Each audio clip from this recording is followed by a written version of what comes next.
Thank you guys for being here. It's so funny because I've had such a lovely time preparing for today, and it was really difficult to cut down today's lecture to just 90 minutes because, you know, ideally I could do an 8-week series on just the evolution of Cuban music. But I'm giving you basically just the highlights so that you could leave here and go, oh, I know Benny Moré, or I know the history of mambo, or I know changui, you know, and I know what this instrument is and its purpose. And at any point, if you have any questions, you know, go ahead and stop me, because I know with my own ADD, sometimes I'll think of something and then I'll forget. And then I'll go home and go, oh, I should have asked that question. So if at any point you go, I don't know what you're talking about, neither do I. So my name is Iliana Rose. I was born and raised in Miami. So I'm first generation Cuban American. My mother's side of the family is from the capital city of Havana. And they were very wealthy bankers, and they were city people. And my father's side of the family was born and raised in Nuevitas, Camagüey, which is where all the Cuban cowboys are from. So according to him, he rode a bull to school. I don't know if that's true. He tends to bend the truth. But so they met in Miami, and then boom, out I came. For a long time, I did not appreciate or even listen to anything Cuban. I like the rice and beans, but it just wasn't cool to listen to Cuban music or to know anything about it. And then, of course, you know, that thing happens when you get older where you just kind of want to know who you are, you know, and where your roots come from. And now it's how I make a living, is just playing Cuban music.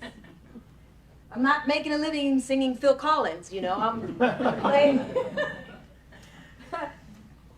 So, as a lot of you might have learned in school, or maybe not, I don't know, we didn't go to the same school. In Cuba, before Spain came, and before Spain brought the slaves, they were native peoples, the Taínos, that used to live in all of those Caribbean islands. And as the same thing that happened when Columbus came over and just disease wiped a lot of them out. So Cuba had the native population. Spain comes over and goes, oh my God, look at all this, not gold, sugar. Look at this sugar, you know, it's such a rich island of just native plants and it's a tropical paradise. And Spain said, well, we're not going to do the work.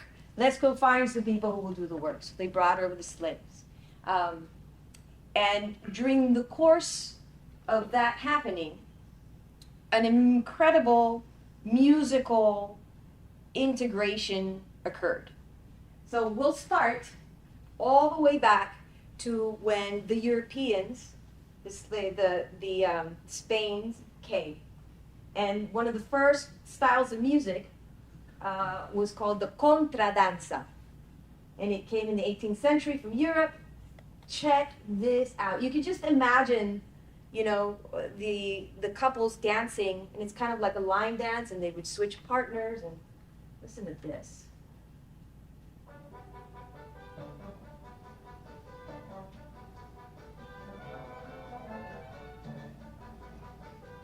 You could hear the very classical instruments influence. You can imagine them just kind of doing their country dance, the contradanza.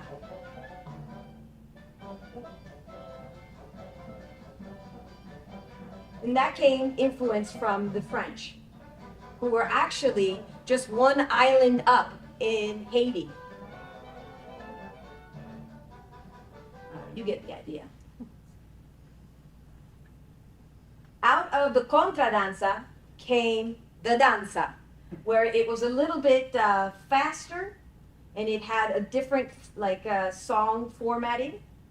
It sounds like this. Still very classically influenced. Can you guys hear that okay? Mm-hmm. Yeah? Well, da da da da.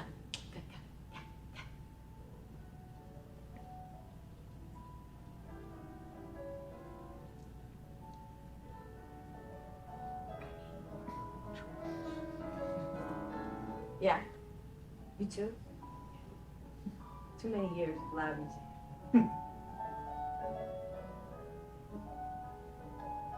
That's very far away from the salsa that we hear playing on the radio nowadays, right?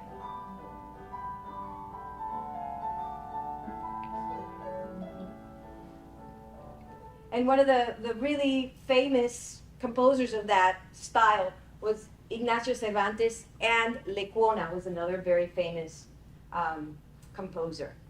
In addition to the danza, the thing that came also out of the contradanza is the habanera. And the habanera is pretty cool because I'm sure you've heard this before. Do do do boom. Do do do do. We need more volume. And that rhythm, do do do do do do, is called the habanera rhythm. Do do do. You could almost imagine that being the origin of like tango and a little bit of son montuno, which you'll hear later on. But that rhythm is really, really important. This is from Carmen. Yes. How did it get from Cuba to Bizet? Well, they were traveling. Okay, so it went Yes. back, not this one. Correct. Good question. I can sing it out. So,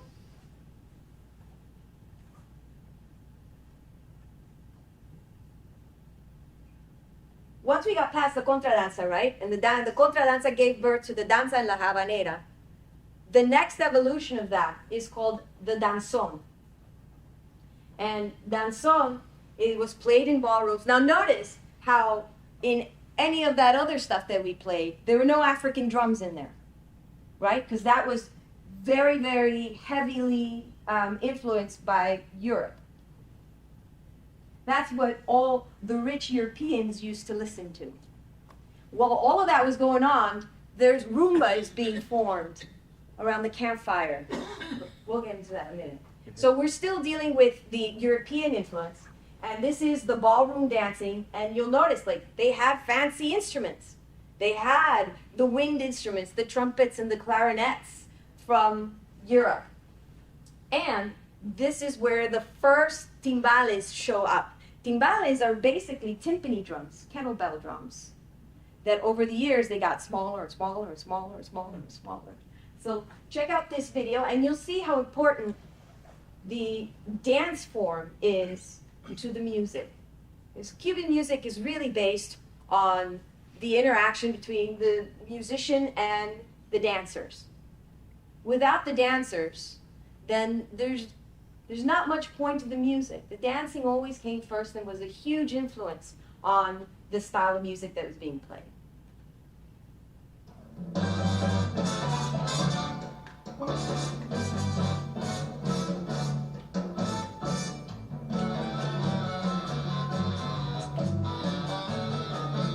Yeah, cool.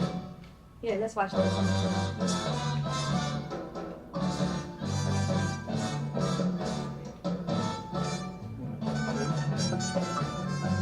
You can hear the European influences, right? Almost like a march. But now we have a little bit of rhythm in there.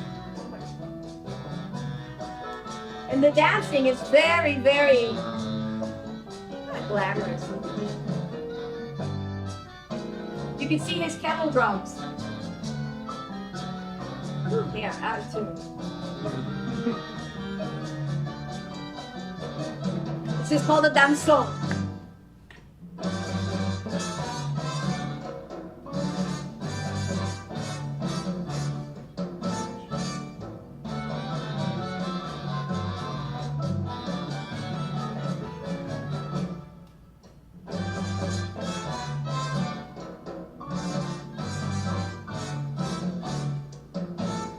And then an interesting thing happened in the history of the Caribbean islands.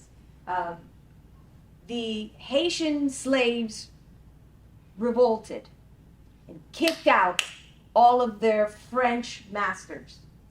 And all of those Frenchmen and women went to Cuba. They're like, well, now what? What do we do? So they went to Cuba, and that's how they brought this style of music. That's why it's so heavily French influenced by the French immigrants fleeing the Haitian Revolution. Yes. And it's still very military band style, and it's got the brass. So this is called a dansong, and this was very popular. That's what they would dance to. The people with money would dance to this. But it still sounds kind of like classical music, doesn't it?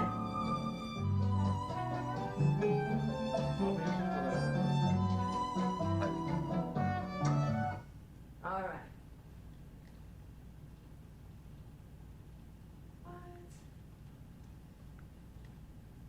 Technology. So while the dansong was being listened to and played and danced to in the upper echelons of society, the rest of the peoples who didn't have money, who were building instruments of their own out of wooden boxes and whatever materials that they could find, this is where the African influence comes in now.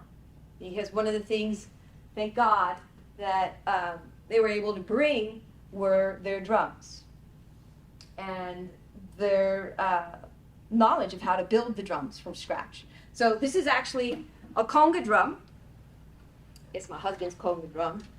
Don't tell him I borrowed it. And it's got wood, and normally the head of the conga drum is made from animal skin. It's a dry hide, right? And it's stretched out. And the more you stretch it, the higher the note. And they come in a variety of sizes. The larger the drum, the lower, the deeper the sound. You'll see some conga players will have sometimes 3, 4, 5 drums. It's a lot, especially when you only have 2 hands. Somehow they make it work. So during the same time as the dansong was being formed, rumba was happening. Now, you'll notice how rumba doesn't have a piano and a violin and a flute and a trumpet. They've got singers and percussion, and that is it. It also is used in a lot of religious ceremonies. Through Santeria, which is one of the religions, the Yoruba religion, that was brought over. It's a pretty interesting thing. I could do a whole talk about that. How certain prayers have certain rhythms. And if you want to talk to a specific God, you have to play a specific rhythm. Like, that's how important music and drumming is in the Yoruba religion. So check this out.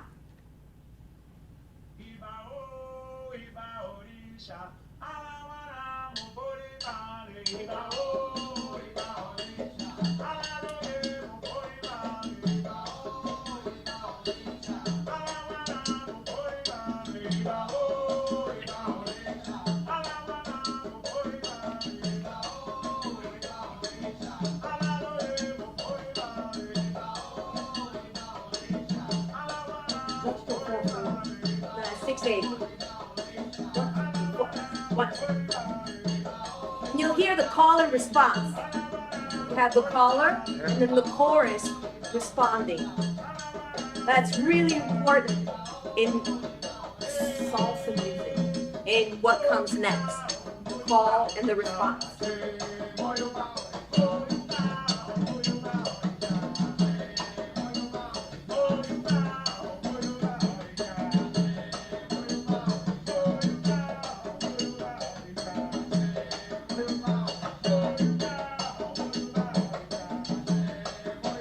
Imagine, yes.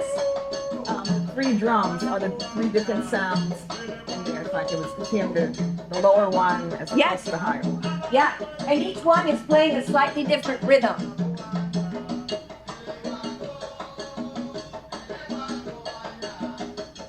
you can imagine, like, a lot of these religious ceremonies that would go on, I've been to a few of them, but they just go on for several days. And it's just drumming for several days, just nonstop.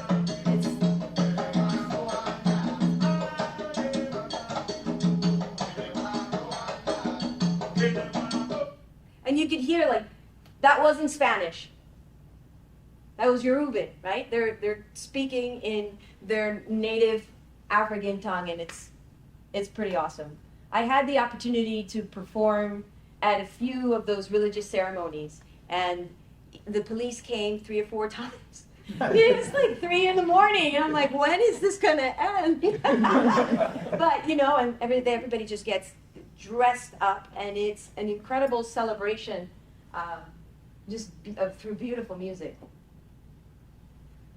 So, quite a contrast to what the fancy, rich white folk were doing on the other end of the island.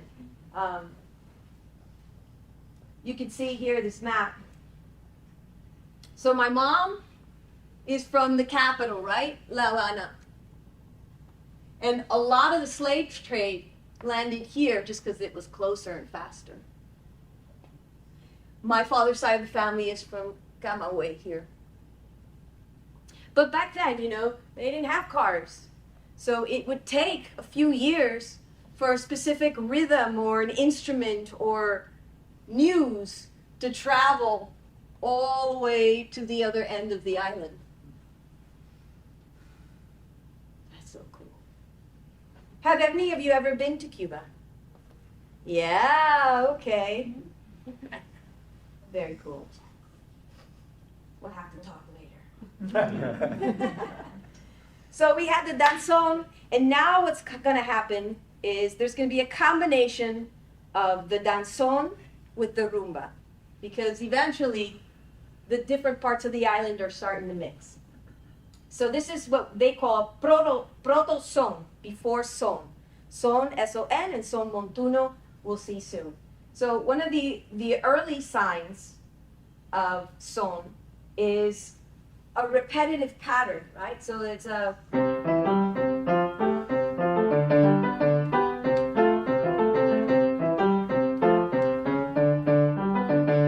It's just a repetitive, harmonic, percussive pattern that happens over and over again. It was the introduction of combining the guitar with bongos. These are bongos. And if you'll notice, they're much smaller than the congas. And they sound very different.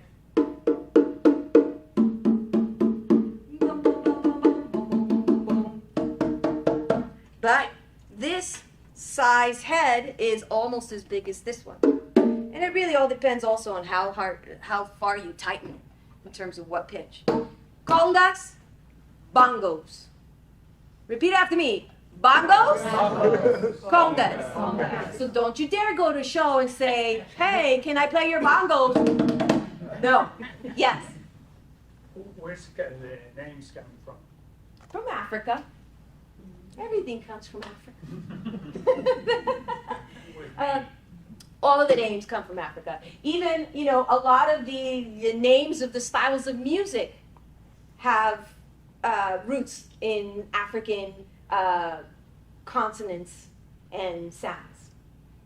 So the first combination, you'll see here, the repetition of a phrase called the montuno, the clave. Claves are now introduced. Let me show you what claves are. These are claves. These are 2 sticks.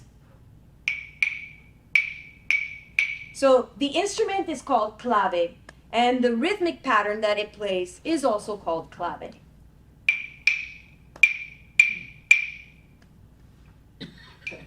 Pass those around.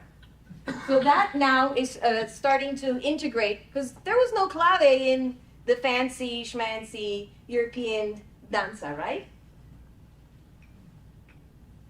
We have the bongos, we have the double bass, and then there's that element of call and response. So we have a style of music called nengon, precursor of the changui. Oh my God, I can't wait to show you changui. Okay.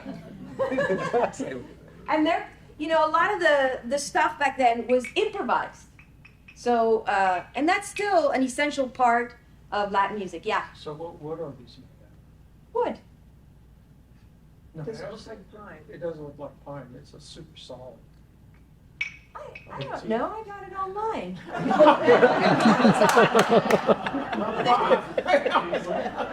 Yeah. I just want to know. No. I would bet it's something dense like cypress. Right? The clave. The clave. I would bet it's something dense like cypress or something. Cypress? Yeah, certainly. I've had those for a few years now. So those were pre-Amazon. Probably antiques. Probably got those at Guitar Center.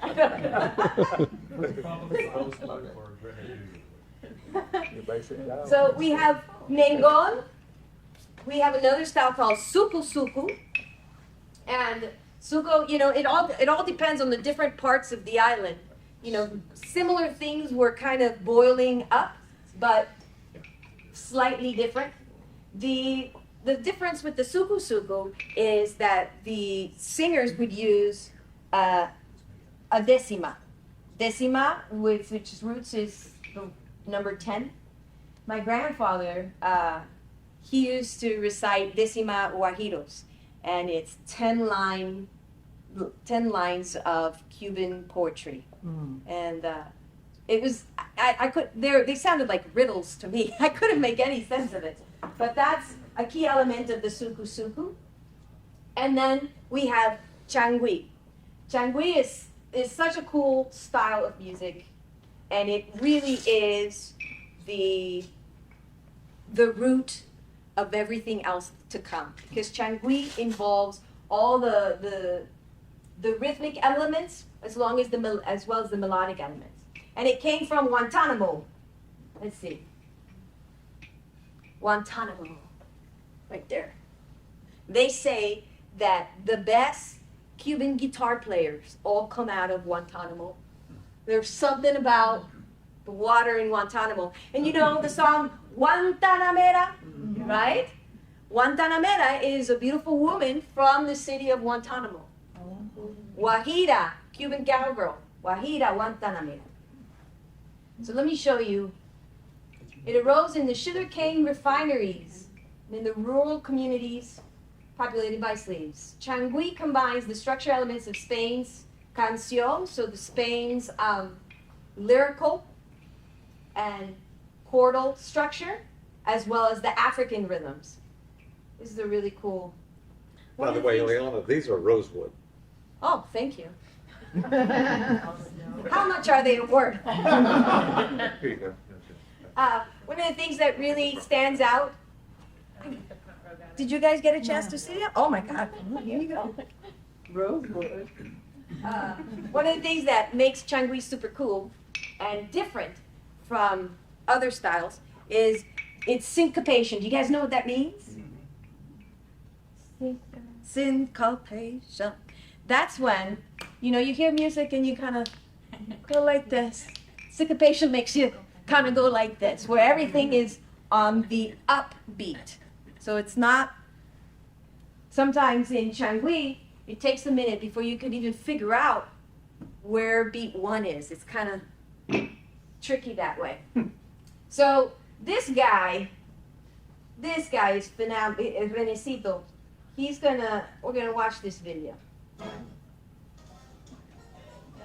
I don't know if you can see it there. Yeah, you can. This is a marimbula. Okay, marimbula. Now out there are all kinds of little finger pianos, right? We just happen to have one in our vast collection of instruments you're never going to use on stage at home. A whole bucket full of instruments, never going to take to a gig. Little finger piano. A marimbula, if you can imagine, is basically the Godzilla version of a finger piano. And it could be built easily by anyone that had a tree nearby and some metal. And it was the first acoustic bass. It was the bass pattern in Changui. So you'll hear him play. This guy, Benecito, is so cool because he uses a loop pedal and builds songs, and he plays all the instruments himself. It's like it's a grandfather of the bass pattern of the Cuban music. Vamos a hablar entonces, tenemos aquí la marímbula, que es este instrumento que suena como bajo. También un instrumento importante en la familia del bajo, que era la tumbandela o tingo talango.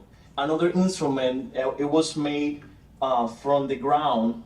People were able to dig a hole in the ground and then put a tree with a string. It sounds like a bass on the ground. So you have to imagine that. La gente, Right? Yeah. They couldn't just go out and buy themselves an upright bass. They had to dig a hole in the ground, tie a string to a branch, bend the branch, and play it. Boom, boom, boom, boom, boom. I mean, that's how inventive and how much it shows the need to play music. That they would invent a bass out of a hole in the ground, a bent branch. It's just incredible. clavaba un hueco con una rama, la arqueaba con un cable y hacía el sonido del bajo.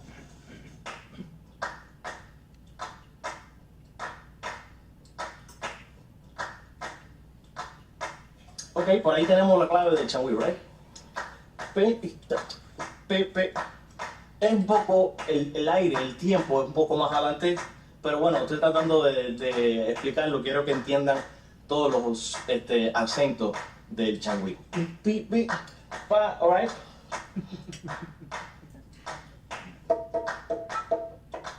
Bongos.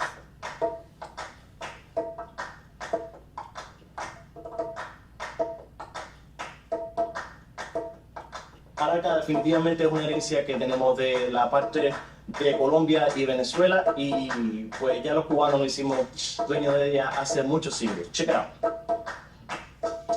Those are called maracas. Now these are made of plastic, but the real ones back then, before they had plastic molding and stuff, were made out of hides. And they look easy, but to play them accurately is nearly impossible. You have to get all the little beads in there to land at the same exact time. And it's really just the flick of the wrist. It takes a lot of years of practice to play it well. Anybody could just pick it up and, you know, I'm sure you've seen that happen before. You can hear the difference in sound. That's because this is wood, and I have no idea what's on the inside, but it's probably not the same little metal pellets that are in here.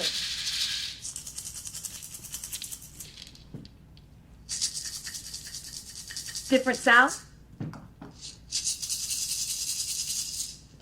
Now, ideally, you can imagine there being, 20 musicians on stage. Before amplification, it was necessary that this sound be heard, so that the sound coming out of here was a higher pitch sound, so that sound frequency could be heard all the way to the back.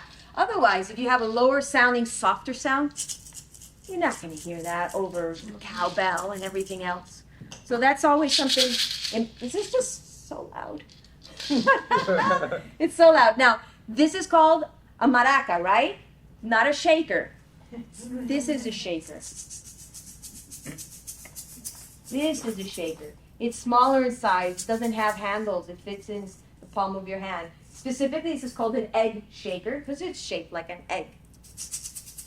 And everybody's gonna get to play it in a little while. The sound is softer. You'll hear shaker sounds more in Brazilian music, bossa nova, just like really softer sounds. Let's listen to the rest of this. I'd be curious to see if you know where beat 1 is. Yeah. I went to the other one. There.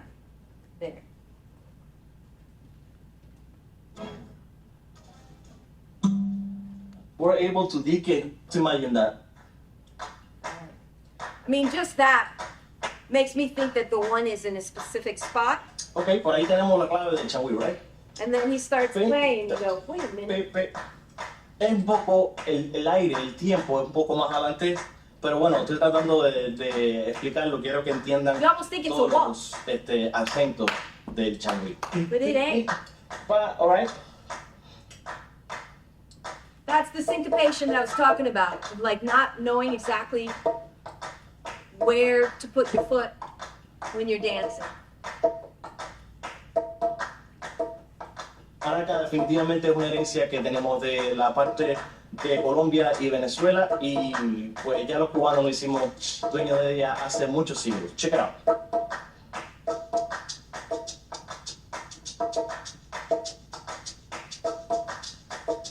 Feel it now a little bit?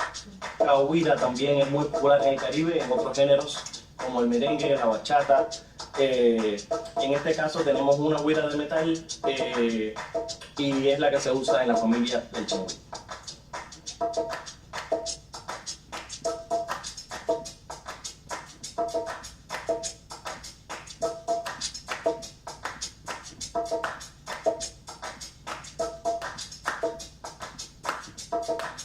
Maricula.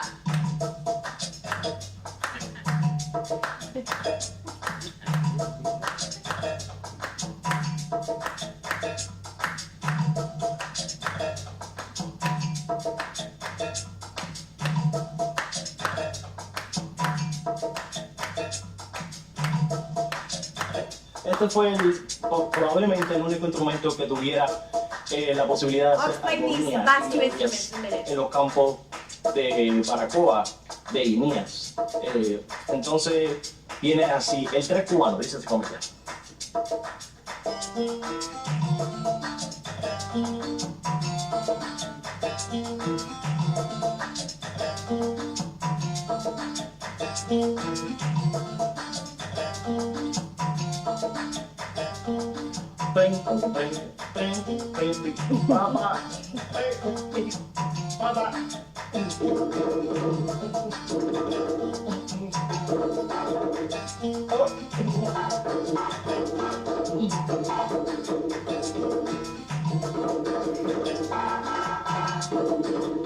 So, you have to imagine in the mountains of Cuba, people dancing, and then the bongocero playing a lot of flavor. Bongi changi,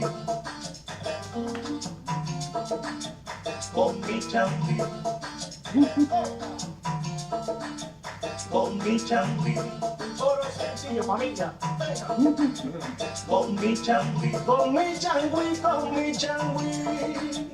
Con mi changui salí de la cama y vine pa' aquí. Venga, con mi changui cuando. Isn't that great? Changui, that's Changui.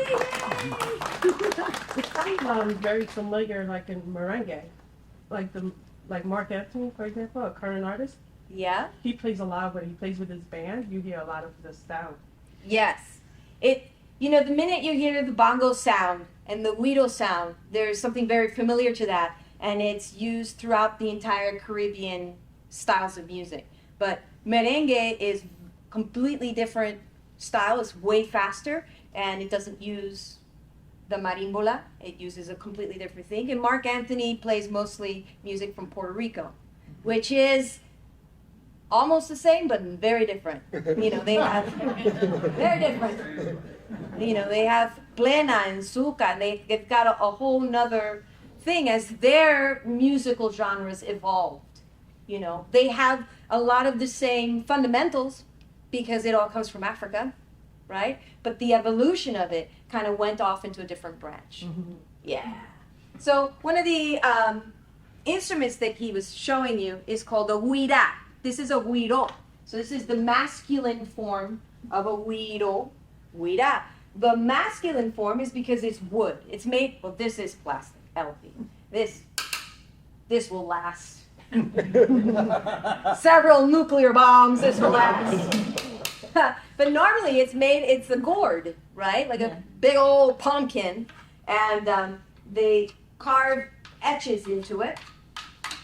And so the wooden part, the wooden version, guiro, is the masculine. Mm-hmm. The metal version is called a huira. And that, it kind of looks like a cheese grater. Basically what it is. It's very pink. You gotta be careful you don't cause yourself to bleed.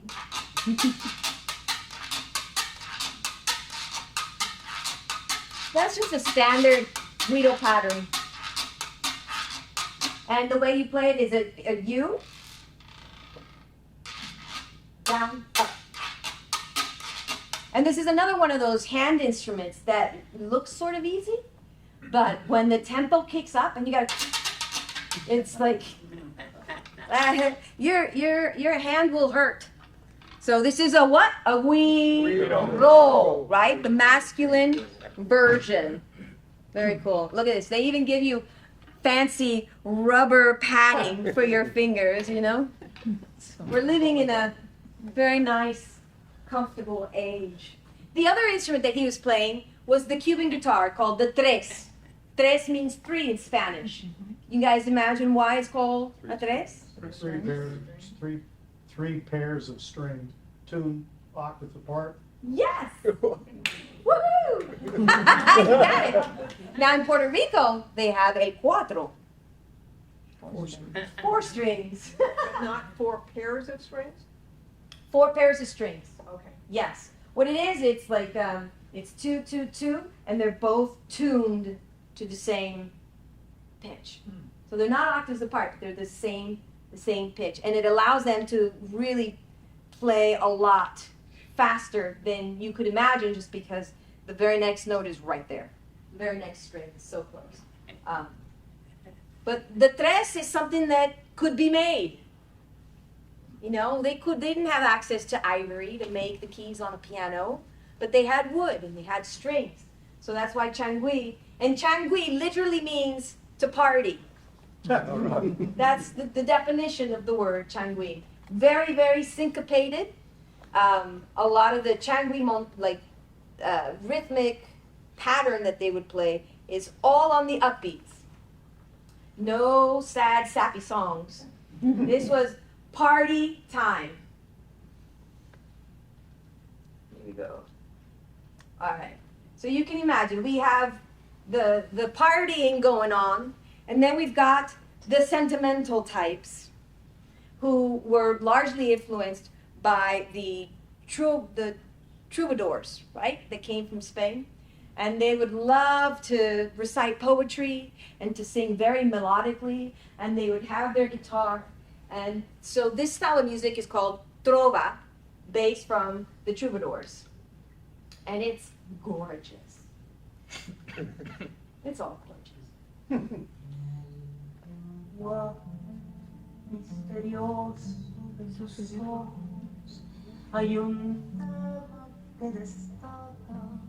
Very poetic, dramatic. They're not partying to this music. They're crying and drinking.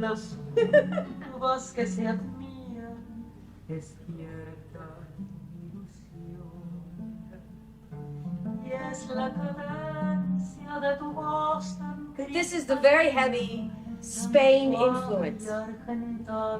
The melody and the poetry. There's no drumming here, there's no dancing here.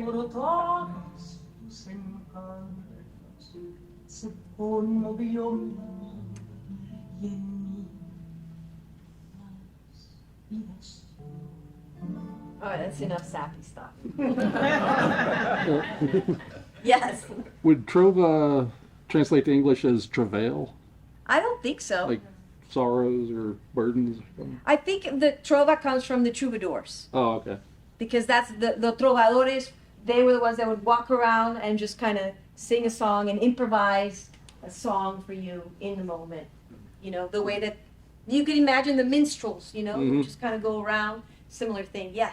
We heard about the tres and cuatro. How about cinco? I don't know about the cinco. The cinco, wouldn't that just be...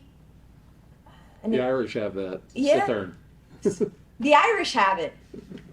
According to Chris, the Irish have it. So, What was the other instrument that the gentleman was playing? It had like 5 or 6 strings to it as an upright instrument.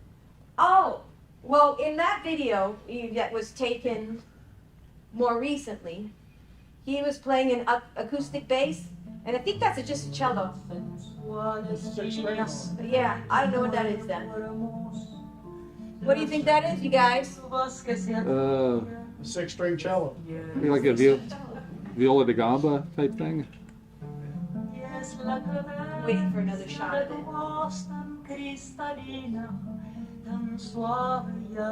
There's two guys. There's a guy on an acoustic guitar. Yeah. Seven strings. Was it seven?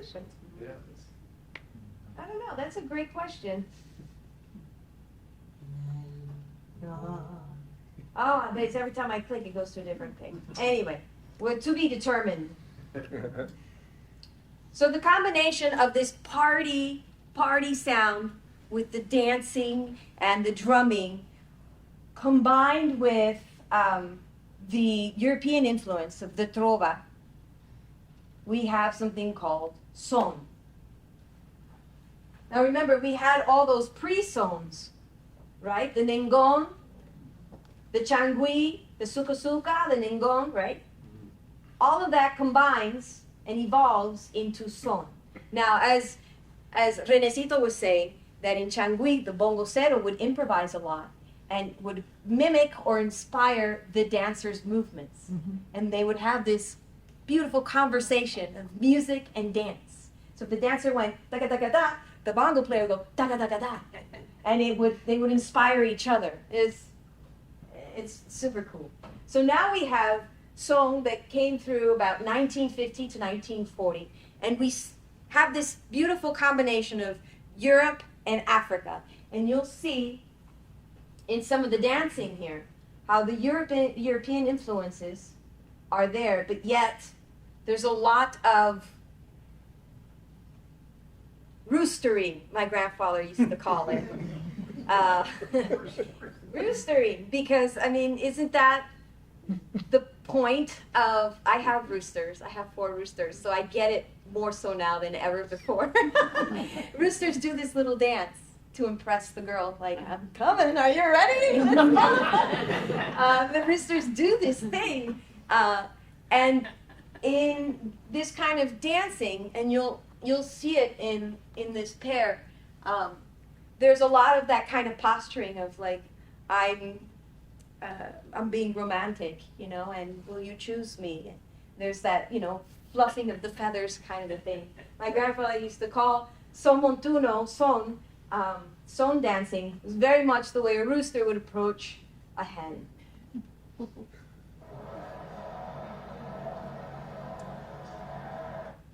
Yes.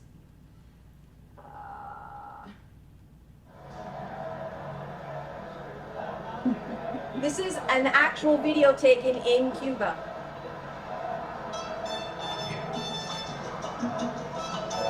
You hear the percussion?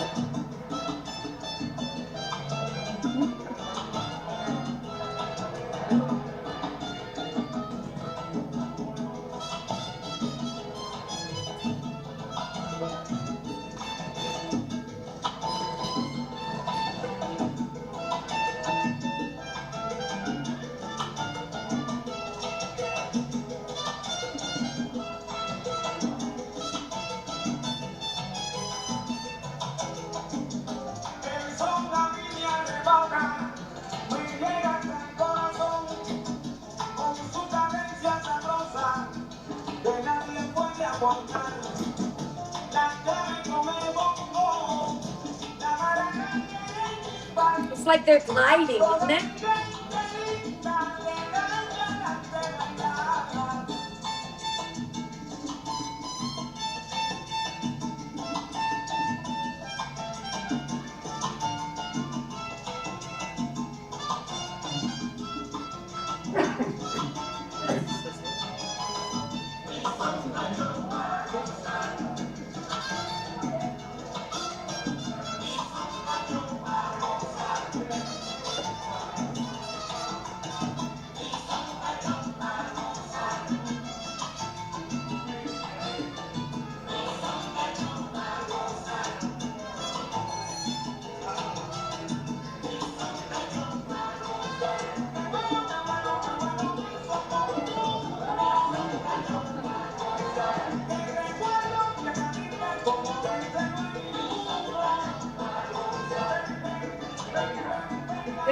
moves that are you have to do when you're dancing. This is not salsa, this is son. Very different type of dancing. There's the lean, and then there's another one called the screwdriver.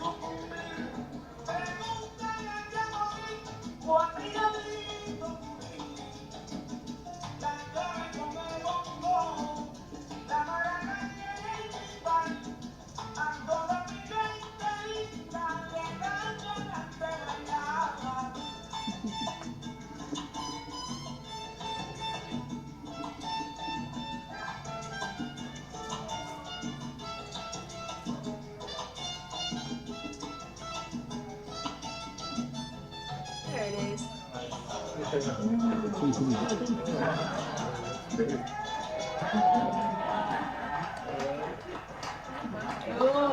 Yeah. And that's not on ice skates either. No.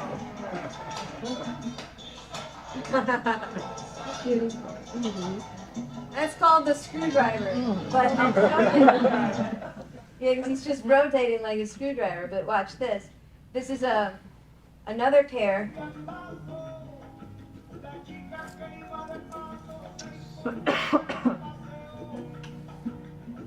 You see how they're dressed very nicely, like the rich elite.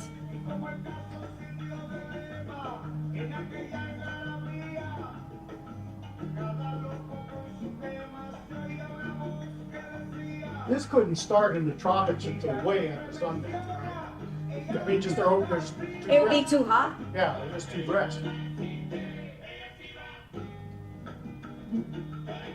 But you notice it's not tango, but it does have that Spanish influence where it's between the two people. There's the spinning, watch.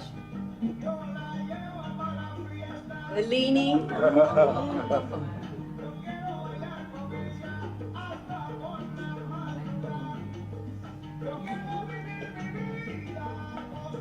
More leaning.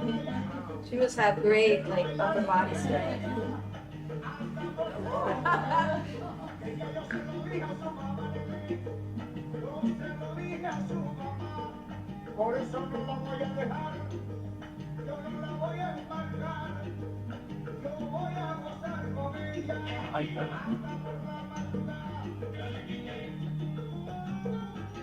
Wow.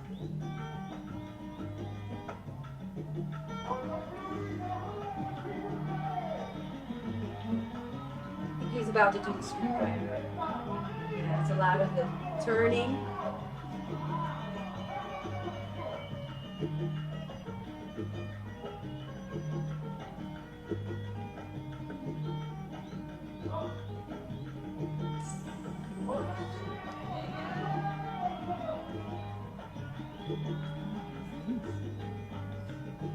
The hat goes on the shoe. It's a move. It's a move. It's pretty cool.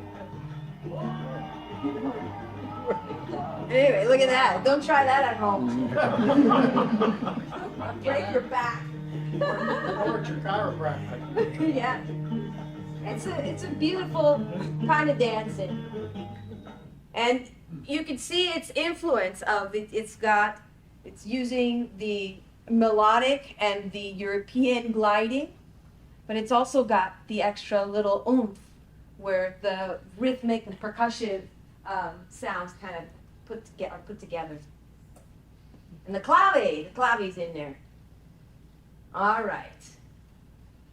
Dude. Let's talk about clave. So we talked about clave, the instrument, and now we're going to talk about the son clave, because there's several different claves. There's the Afro-Cuban clave, there's the Changui clave, but the son clave, which is the lifeblood of the son music and leads into salsa and all kinds of other genres, is these two rhythmic patterns. It's really just one. There's a whole philosophy on clave that if you go to Cuba or talk to any Cuban musician, they could just talk about clave for days. And so clave is infinite. I also believe in this. It was always there. Cannot be created nor destroyed. Clave just is. Clave is split into two measures. This is one measure. This is a second measure. The first, you'll notice there's 1, 2, 3 hits, and on the second measure there's 1 and 2. That's why this line is called a 3-2 clave. It sounds like this: ga ga to ga ga ga ga ga ga ga ga. So it's grouped in 3 and then 2. Now down here is a 2-3 clave, but you'll just notice that all that just happened was they got flipped. So now we start with 2 beats and then 3 hits here. Ga ga to go ga to ga to go ga ga ga to go ga ga ga. So depending on what the clave is, will determine what pattern the conga drum will play, the percussion, the bongos will play, what kind of rhythm the piano player will play. It's really important to know if you're doing a 3-2 or a 2-3, because otherwise it would be like you and I having a conversation and we're just talking over each other, and then you can't hear anything. So the clave gives space so that everybody knows where they're supposed to, what their lane is. Because you have to remember, in this music, you've got so many instruments playing all at once that unless everybody sticks to their lane, it's just going to sound like noise. So that's why the clave is really, really important. Now here's the thing though, right? How do you know if it's a 3-2 or a 2-3 clave? Because most of this music isn't written down. You know, I've had to write the music out for myself because you can't just go on sheetmusicplus.com and download.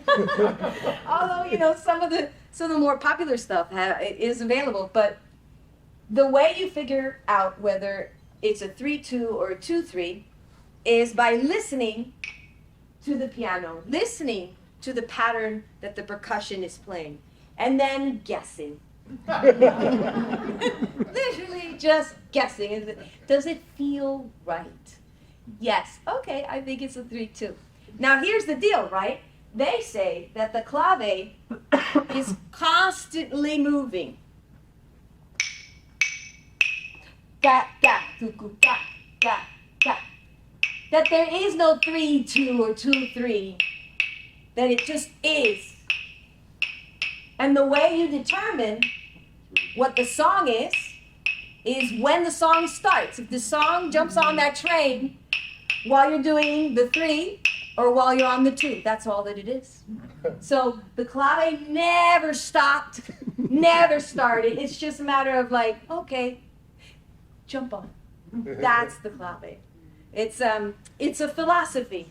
And the reason that that's important is because once you start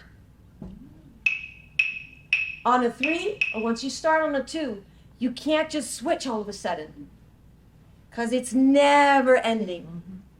The song form might change, right? So that the next part of the song might start one measure earlier, and then it makes it flip. But the 3-2, once you jump on that train, that's it. You're on it till the end of the song.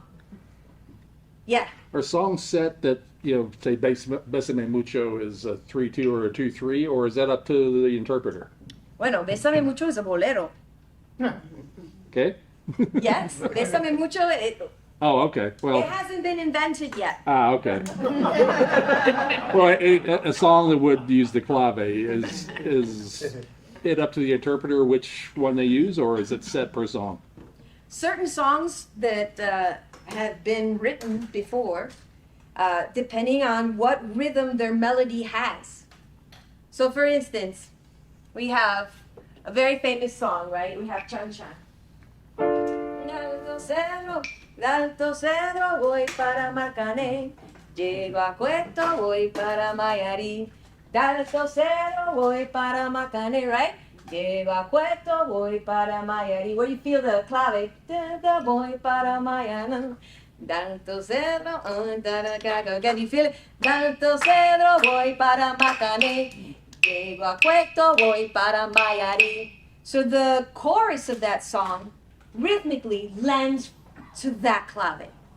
So I can't even do it backwards because it will hurt my heart. It'd be like talking backwards. I can't do it.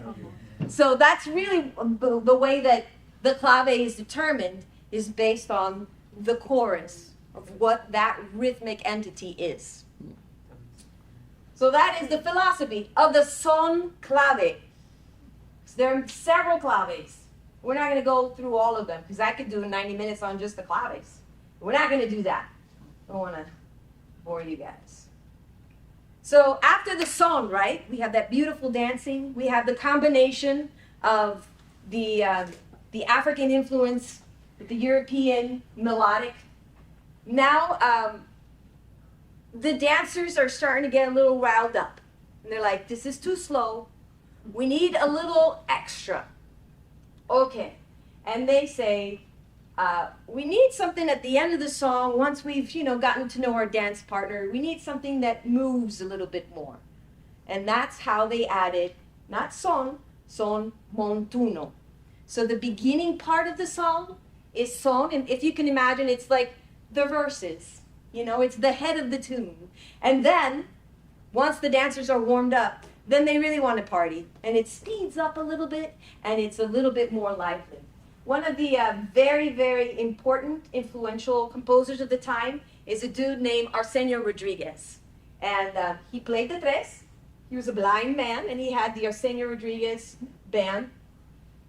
And he's basically the godfather of this style of music. He was one of the first people to add trumpets to his band. Because, back then there was no formula. They were just making it up. So that's one of the first things that he did.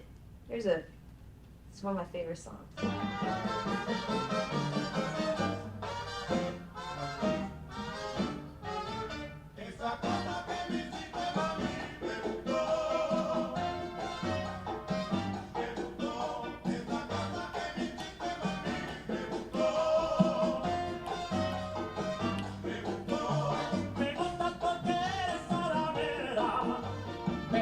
Porque eres vanidosa. See if you can hear the güiro.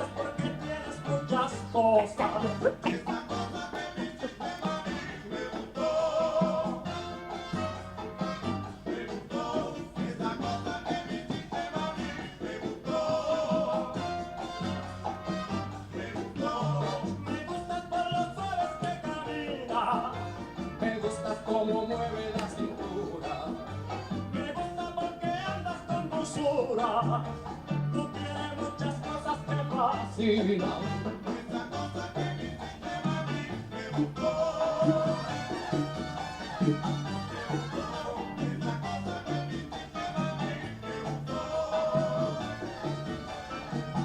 So when he's singing, he's saying, that thing that you did, I really liked it.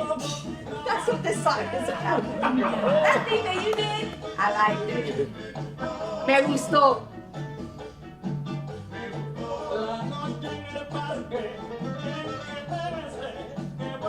You see how it's kind of sped up a little bit?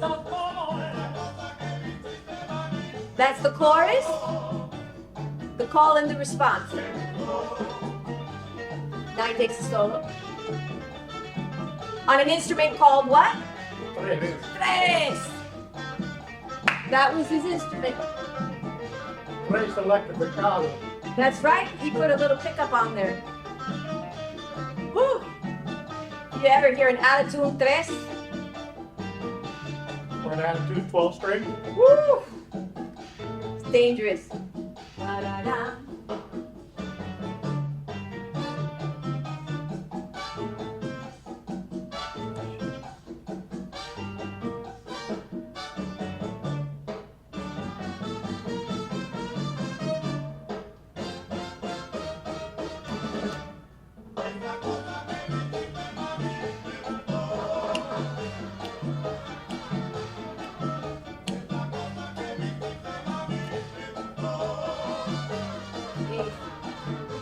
to the whole thing because we haven't even gotten to the revolution yet. One of the very famous singers and composers of that era, right, of the 1940s to early 50s, is Benny Moré. Have you guys heard of Benny Moré? No? Oh, you'd love. He was like the Nat King Cole of Cuba, and it was so cool. Benny, he was a musical genius, but he didn't know how to write music because he was never schooled. Plus, he was an alcoholic. So what he would do is he would sing all the lines to his musical director. He'd go, okay, now alto sax 1 goes ba ba ba ba ba ba ba ba ba ba. Alto sax 2 ba ba ba ba ba ba ba ba ba ba. Alto sax, and then the trombones go like this. And then Generoso, his lead trombone player, he would write everything down. But Benny had, you know, the way Mozart did, the way a lot of these geniuses did, just all this music in their head.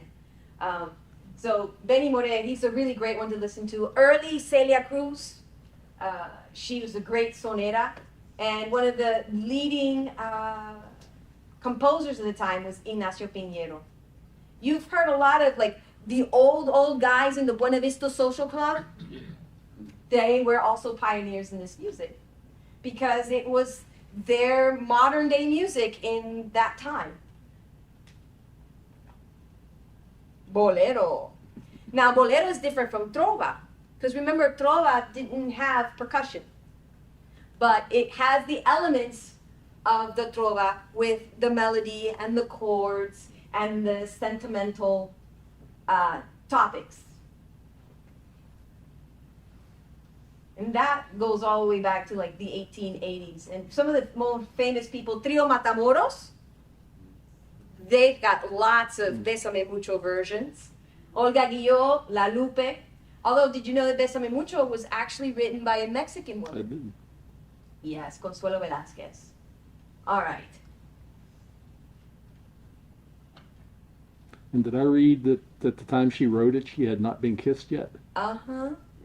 That's, yes, she was 15. And that's why there's a like, the lyrics could be, Bésame, bésame mucho, como si fuera esta noche, bésame, bésame mucho. Bésame mucho, que tengo miedo perderte después. Because the last line is, I'm afraid to lose you. And it says, to lose you later on. And some people were like, that's too innocent. To lose you again implies that you've already suffered loss.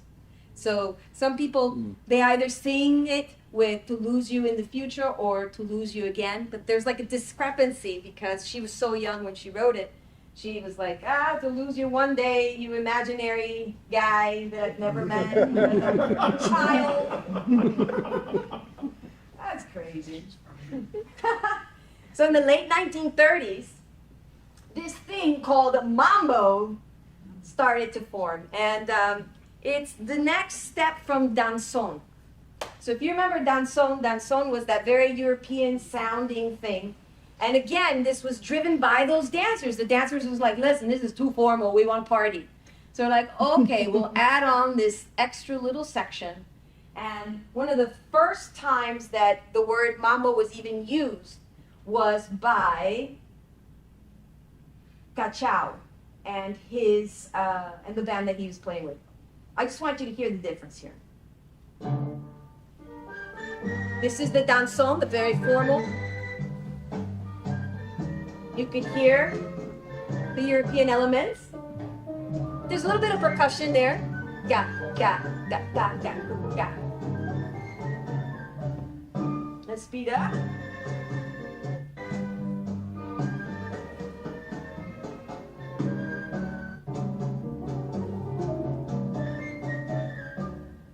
This song is called Danzón Mambo. See how it switched?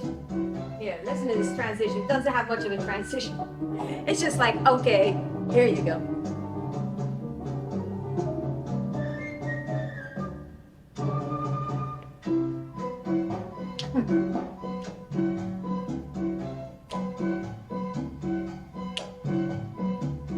It's still very slow though.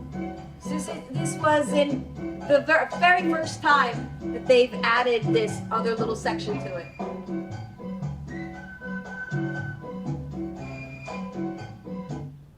So mambo, some people think it was Perez Prado that invented mambo, but it was really Cachao. Cachao and his brother, they would write dozens and dozens of songs every week. They had like this brotherly competition to see who could write more songs. And between the two of them, that's the first time that they used the word mambo, and they decided, oh, we should add on this little thing to make the dancers happy because they pay the bills. So Cachao is the godfather of the Cuban bass. There's a really cool documentary, a free documentary on YouTube that you guys should Google and find. But it's really, really interesting. So Cachao kind of developed that, and Perez Prado was around town listening. He was like, oh, that's pretty cool. So he leaves and goes to Mexico and forms a band, and he kind of changes the format. He uses the influence, because notice the years, right? That was all done like in the 1940s, where the big bands were starting to get very popular in the US. So he takes that formatting of the saxophones, the trombones, and the trumpets, and he begins to popularize mambo. So he didn't invent it, but it was thanks to him that it became this huge, huge craze through all over the world. And you guys know Mambo number 5, right? And one of the cool things is you'll hear the iconic signature lines of some of the Perez Prado mambo iterations is there's always a huh. Yes, that's the stamp, right? Or a bass trombone, they go. It's just little things like that that were his like sign of this is my mambo. But now you know, Perez Prado did not invent it. So once the mambo was happening, and some of them were very, very fast, the dancers, of course, wanted to slow it down. And the invention of cha-cha-cha came. Now, they call it cha-cha-cha. They say that it came from the sound that the dancers make. 1, 2, ch-ch-ch, 3, cha-cha-cha. That's how it was named, cha-cha-cha, is specifically from the dancers. Here's Edie Gourmet.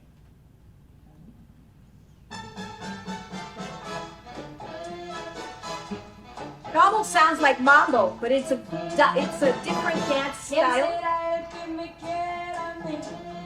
¿Quién será? ¿Quién será? ¿Quién será el que me dé su amor? ¿Quién será? ¿Quién será? Y yo no sé si lo podré encontrar. Y yo no sé, y yo no sé. We have to get past the revolution. We need to get to the revolution. Oh my God. There's just this enormous amount of music that all happens pre-revolution, right? The influence from the US and the people traveling, and then the Cubans going to New York and spreading the mambo craze, the mambo nicks in all the Catskills, you know, and during that whole era. Remember Mambo Italiano? Mambo Italiano, absolutely. It was the dance craze of the time. Cha-cha is not played the way normal son montuno.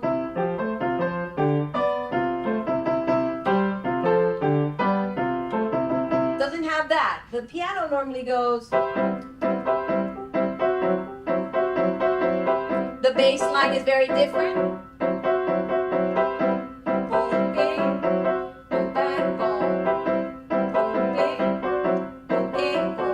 The percussion plays a very different pattern. So cha-cha is you'll be able to tell the difference through what the percussion is playing, what the piano's doing, what the bass is doing. Anyway, I just wanted to give you a visual representation of what cha-cha looks like in terms of musical notes.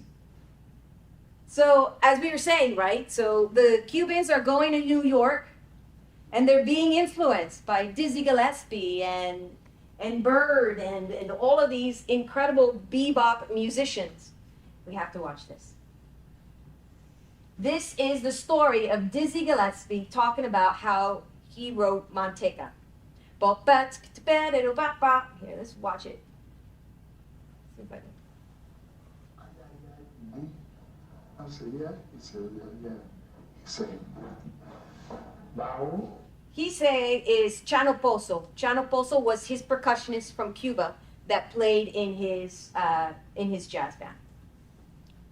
Bass. And Chano's dictating to him what each instrument should play. And jazz, that the bass player wasn't playing boom, boom, boom, boom, boom, boom, boom, boom, boom. It's the first time. Because I hadn't heard none of the bass, all the bass players were talking about boom, boom, boom, boom, boom, boom, boom.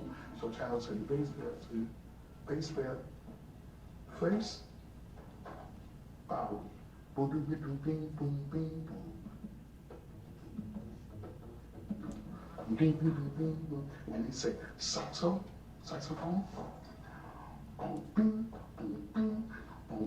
me. He's writing it all down. As he talked, trombone,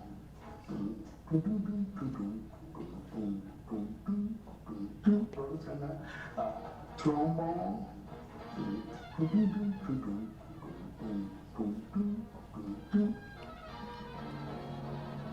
So he didn't speak English, but he taught him with the sounds. Yeah, music is a language. Yeah. So we had this rhythm going. So now, when I looked at these different parts on the thing that I've written, I said, wait a minute now, we need something else. We need harmony. It wasn't complete. It wasn't complete harmonically. It was just lots of rhythm, and it was gone. So I say to myself, you must do something to make harmony in this. So and then I wrote this bridge.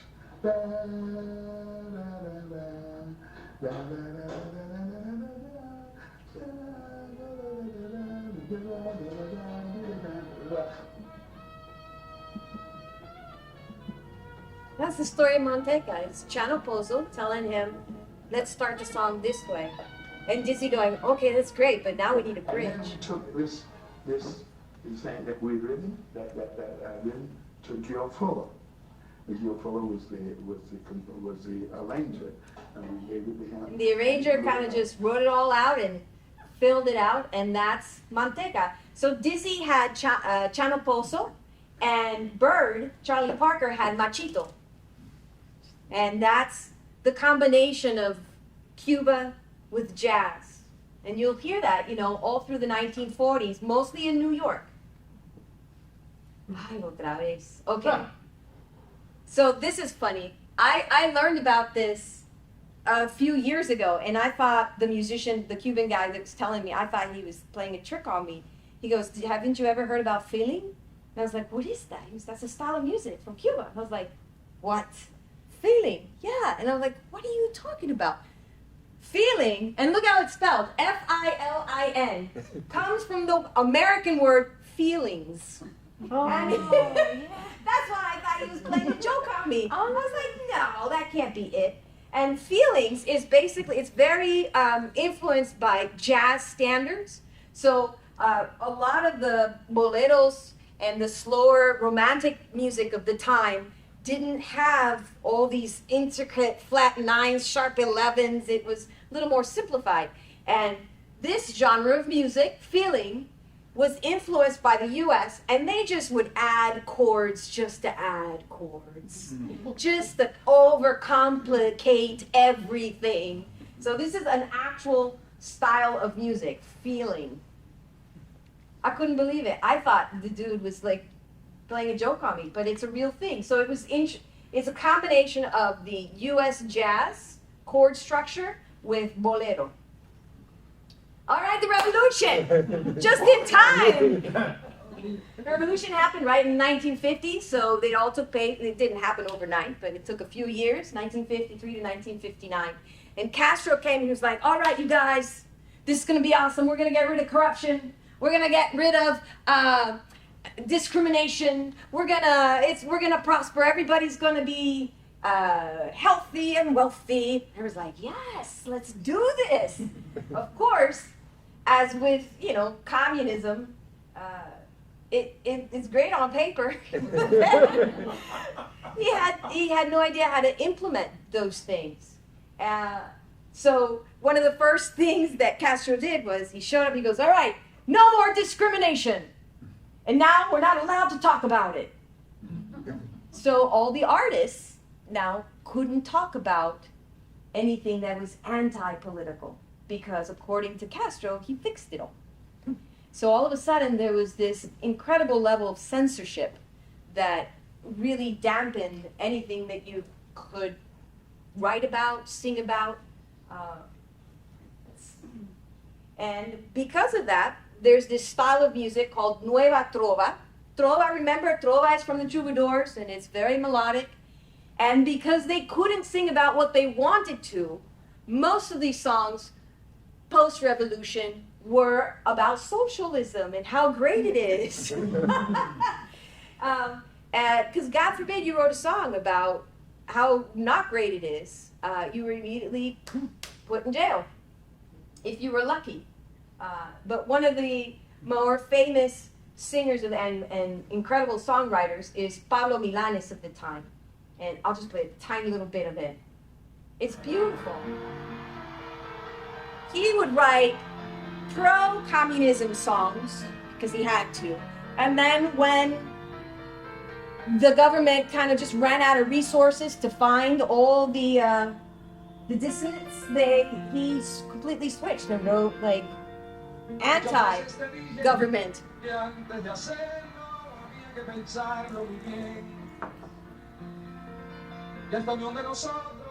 But it's not bolero, right? There's no percussion.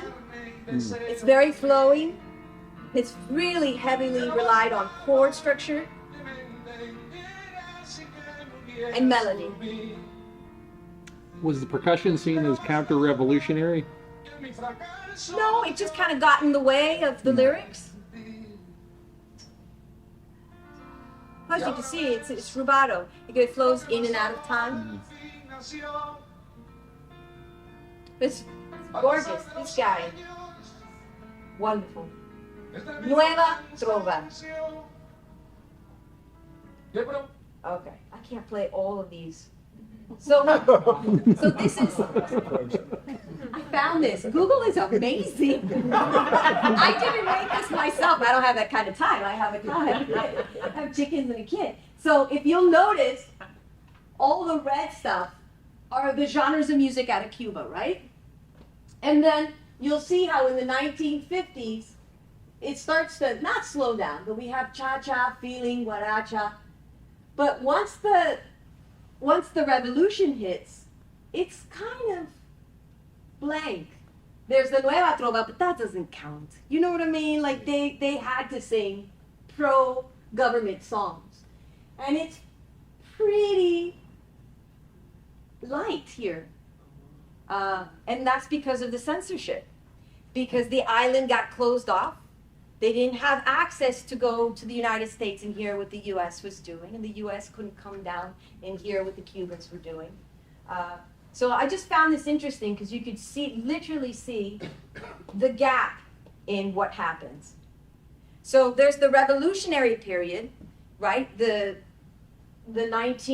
early 1960s, and for about 20 years, the revolution is still kind of kicking in, and the island is completely closed off. My grandmother used to call it Alcatraz because it was a prison surrounded by water because you couldn't leave, oh man. So when Cuba became very friendly with the Soviet Union, and that's basically how they survived for a long time, Was the Russians would, the Soviet Union would give them all the oil and money and food, and if you've been to Cuba, you'll notice how you have all the 1940s and 50s cars, and then you have all these Russian cars. What in the world? The Russian devices. I remember we stayed at a hotel, and the hair dryer was Russian. I felt like I was on a spaceship. It was so weird. So there's a huge influence of Russian. Even a lot of the Cubans born in the 1980s all have like Russian names, Yosmani and like Igor. They have really Russian Cuban names. It's crazy. So when the Soviet Union collapses, all of a sudden the pipeline of money and food and oil shuts down, and it's called the special period. And there's no food, there's no medicine, there wasn't much before, and now there really isn't. It was a really difficult time in Cuba where food was rationed. You had to wait in line for hours and hours and hours just to get a tiny sack of rice that you were allotted to for the week, depending on how many people lived in your house. I mean, it was a really tough time. There's only so much of that they can take, and the government was stretched, so they started to allow tourism, and that's probably when some of you went, was in the 1990s, and the tourism, thank God for the tourism, brought in a little bit of money, and that money, the tourists went to see the bands play, and gave them a little bread. And those bands then were able to sort of go on tour and hear what was happening around the world. And they started to hear Tower Power and funk and jazz and bebop and all of the disco music that was happening everywhere else in the world. And this is where the timba happens. And timba, T-I-M-B-A, is so cool, because it incorporates a drum set, incorporates an electric bass, keyboard synthesizers. Here. One of the more famous bands is called Los Bam Bam, and you'll hear the influence like...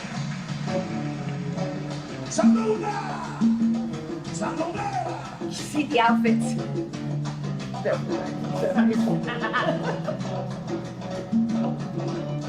I used to take lunch money for guys dressed like that.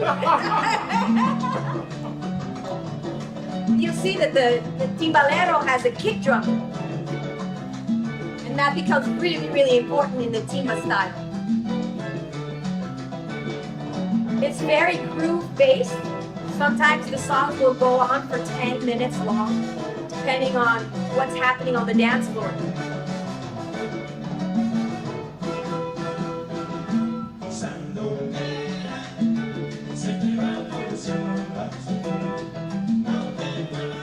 The photos are longer, they're not short, call response, call response.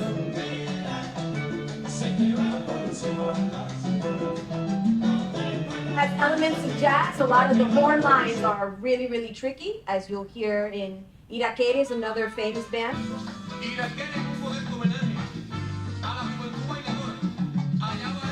You can hear a drum set being played in this track. Chords are different.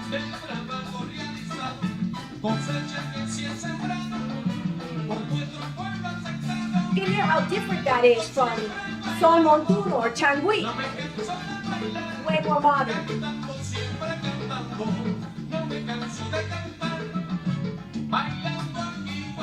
Electric piano, hi-hat. Is there something that makes this uniquely Cuban, or is that something you can hear like in Venezuela or something? Oh, this is timba comes straight out of Cuba. And it's the influence of the evolution of son montuno with funk, American style drum set. There's hi-hats. There's never any hi-hat in Candi. Couldn't afford hi-hats, you know?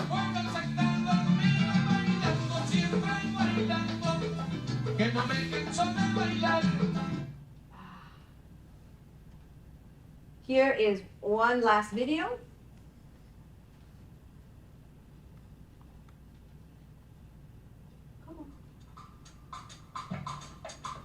That is Calixto Oviedo. He's a good friend of mine. I had the chance to play with him for several years in Los Angeles.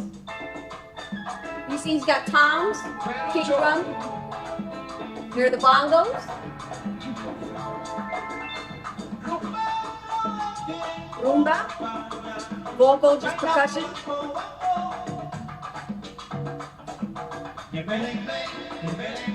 Hear the rumba? The harmony? Now here comes the American funk. You see the synthesizer? So there's a piano player and a synthesizer. Because now they could afford it, right? You're the US influence there.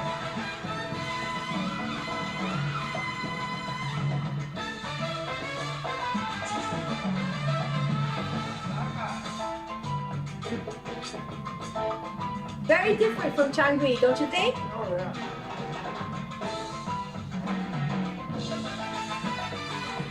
The bass line is electric bass.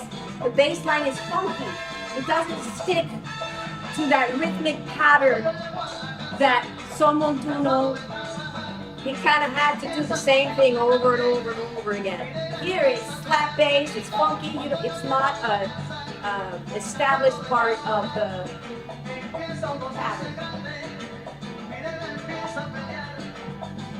Another big element in timba is that the horn lines are insane.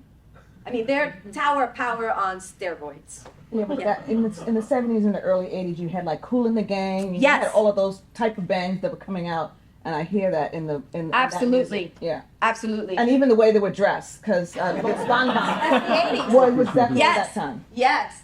And NG La Banda, NG for New Generation, Nueva Generación La Banda, and they really established and solidified that style of music. They added a whole drum set, not just a kick drum, and those horn lines are all in there. You guys, I could go on and on and on and on for like hours and hours on just one subgenre of a subgenre. But I wanted to give you kind of an overview of how the music evolved, you know, from something really, really primitive, from the rumba, the classical sounds from the Europeans, and how that incredible mix, you know, evolved all the way into timba. And so now when you hear Latin music being played, and I say Latin because it's a very big umbrella, you might be able to say, oh, that kind of sounds like rumba. Or that guitar sounds like a tres. Maybe that's Changui. So I hope that you guys learned something today. Let's pass out these. I want everybody, we're going to try our hand. I don't know how many of these I have. Oh, yeah. Just grab a few. If not, you guys could also use your hands and clap. These are some shakers that I bought. Shakers, right? Not maracas. To be shakers, not stirred.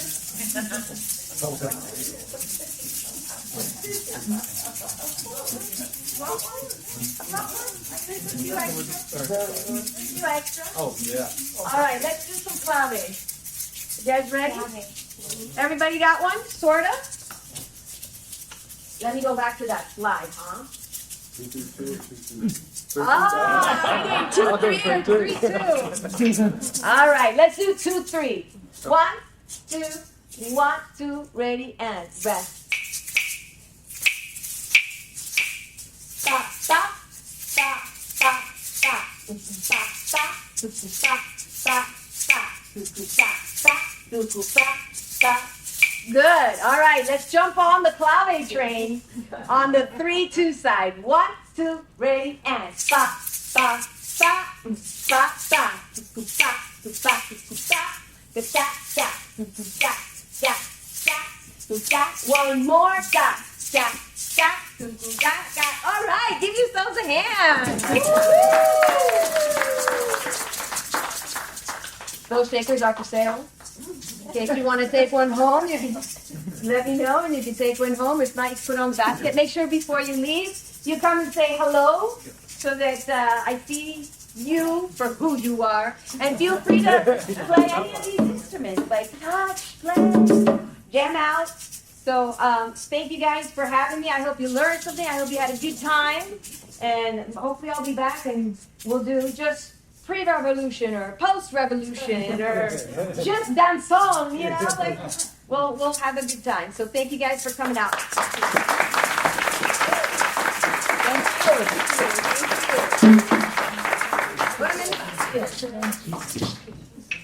Now, there's a burning question I'd like to ask somebody like you for decades. What is it? In the early 60s. Don't ask me.